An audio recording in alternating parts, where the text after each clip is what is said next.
encore une fois. Si bien dans la vidéo précédente, nous avons vu le contexte général de la reconstruction de l'après-guerre mondiale. Et on a vu aussi les facteurs économiques ou les éléments de la vie économique, comment tout cela est réglé.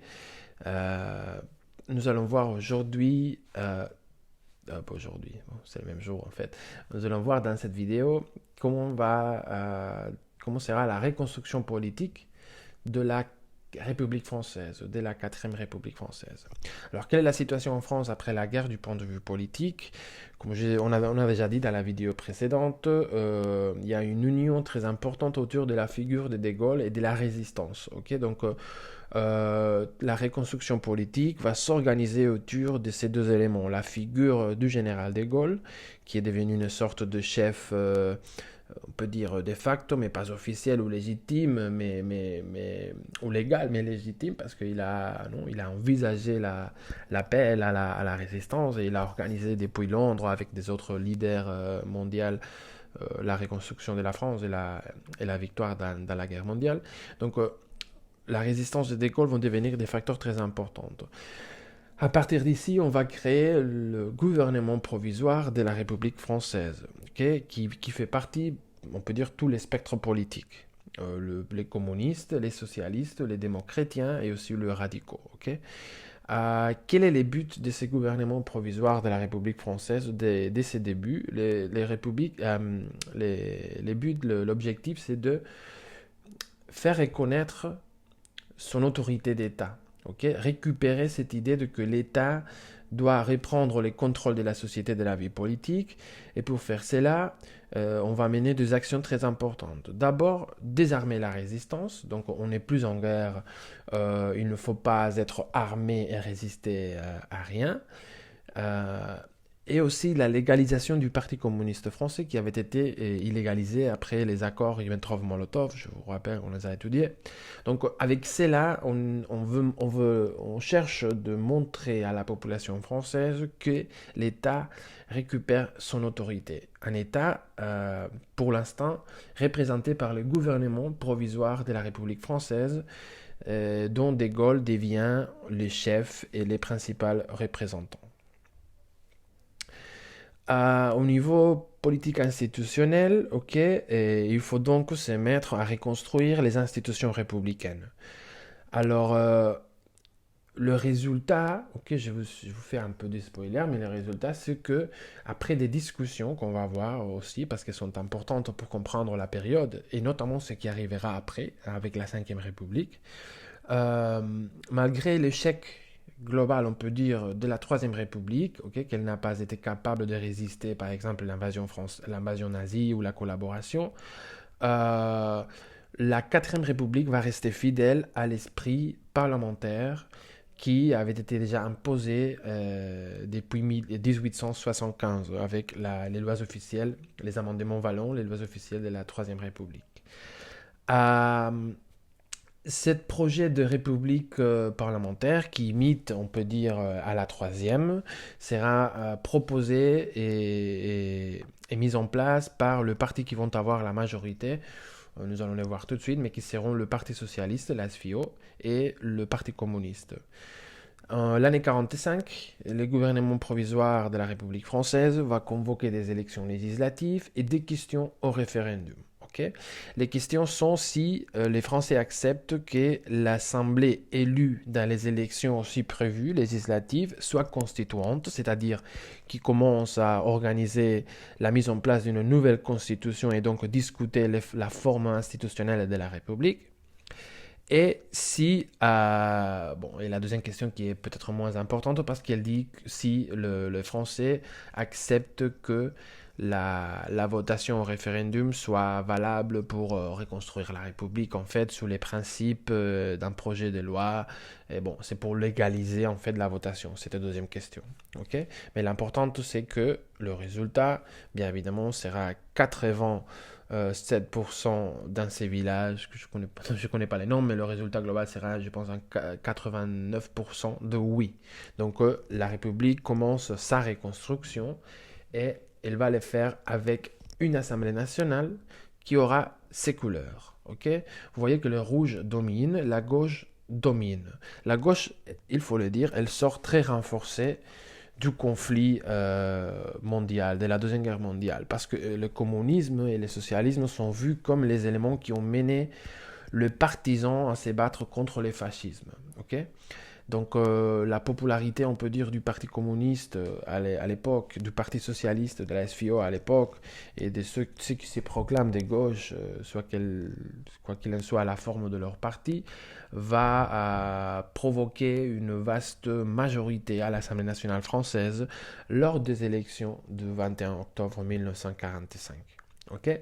Donc, ces deux partis, la SFIO et le PCF, vont avoir, on peut dire, la capacité de diriger la construction institutionnelle de la République. Et c'est pour cela qu'elle va notamment imiter la forme parlementaire qui est voulue par les partis de gauche normalement pour éviter de fortes personnalisations dans les pouvoirs, etc.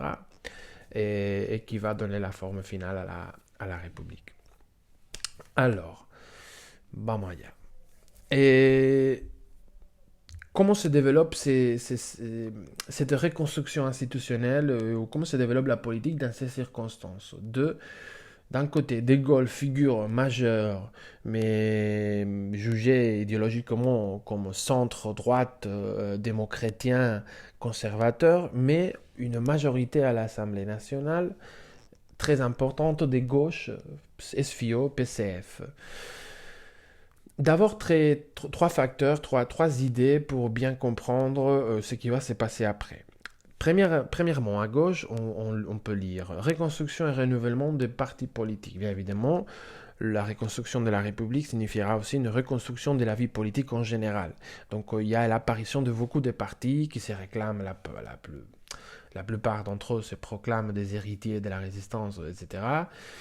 Mais comme je vous ai déjà dit, on peut lire à droite, une majorité au centre, une majorité des gauches, mais De Gaulle, étant donné sa force de représentation dans la société française et son reconnaissance au niveau global, mondial, De Gaulle sera le chef du gouvernement dans une assemblée qui a une majorité à gauche, socialiste et communiste.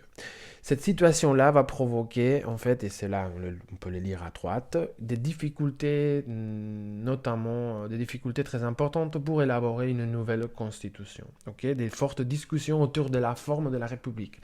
Doit-elle répéter la structure de la troisième et devenir une république parlementaire où le président de la République a un rôle, on peut dire, symbolique ou presque symbolique, ou bien il faut changer les institutions pour donner une force supérieure au président de la République et qu'il puisse contrôler les discussions, l'instabilité provoquée par les discussions parlementaires du parti, blablabla.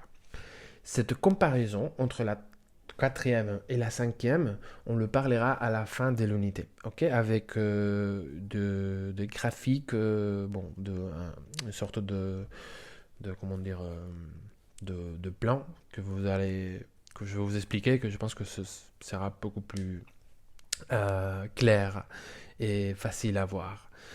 Dans ce contexte, De Gaulle va choisir de démissionner. Il va démissionner parce qu'il rejette l'importance des partis politiques, ou régime des partis, selon lui, comme il dit, dans la vie politique française à partir de l'approbation de la nouvelle constitution de la 4e République. Il préfère un exécutif plus fort et que le parti se limite à l'action législative. Mais il refuse de donner une force clé au parti lors de la création de la vie politique et du développement de la vie politique. Okay. Il va démissionner en l'année 46, donc quelques mois plus tard des élections législatives, et il montre son mécontentement avec les accords sur la forme de la 4e République, ces accords de république parlementaire. Dans son discours de Bayeux, en juin 1946, il va critiquer fortement le gouvernement pour avoir pris la décision de récupérer les structures de la 3e République. Et je vous conseille fortement de voir la vidéo ici proposée dans les links parce que vous allez comprendre un peu quels arguments va-t-il mobiliser pour expliquer sa décision et donc son éloignement. Ici, De Gaulle commence ce qu'on appellera la traverse du dessert. Il ne reviendra dans la vie politique française qu'en 1958, au milieu de la crise de l'Algérie, du conflit d'indépendance algérien. Mais De Gaulle donc disparaît et il faut tout simplement réorganiser la vie des partis sans la figure de De Gaulle et donc une perte importante pour la stabilité du pays.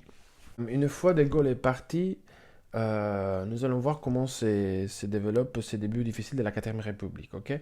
Le reste des partis qui sont représentés à l'Assemblée nationale, qui ont une majorité importante, le PCF, la SFIO et le MRP, que c'est le mouvement républicain populaire, démo-chrétien, qui soutient beaucoup De Gaulle, vont signer une charte de collaboration, une sorte de tripartisme pour avoir l'union d'action et discours politiques les plus unis possible.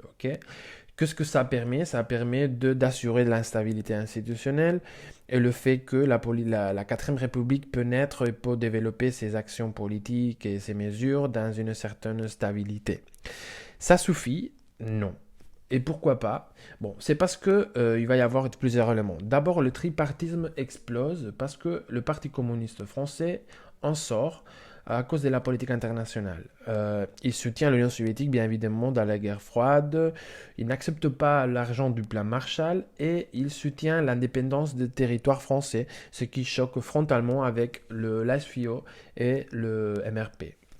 L'instabilité gouvernementale va devenir chronique. De nouvelles coalitions, des glissements vers la droite à chaque fois que la gauche provoque des ruptures ou des crises. Et l'apparition à chaque année, presque chaque mois, l'apparition de nouveaux partis. Et donc on peut parler d'une situation de multiplicité de partis qui va rendre très difficile la gestion de la politique dans le sein de la 4ème et à l'Assemblée nationale. En plus, le contexte international est expliqué par le chaos de la construction européenne, surtout par la crise de la CED, dont on a déjà parlé, la Communauté européenne de défense, et notamment les conflits coloniaux, la décolonisation en Indochine qui arrivera l'année 54, qui va provoquer une forte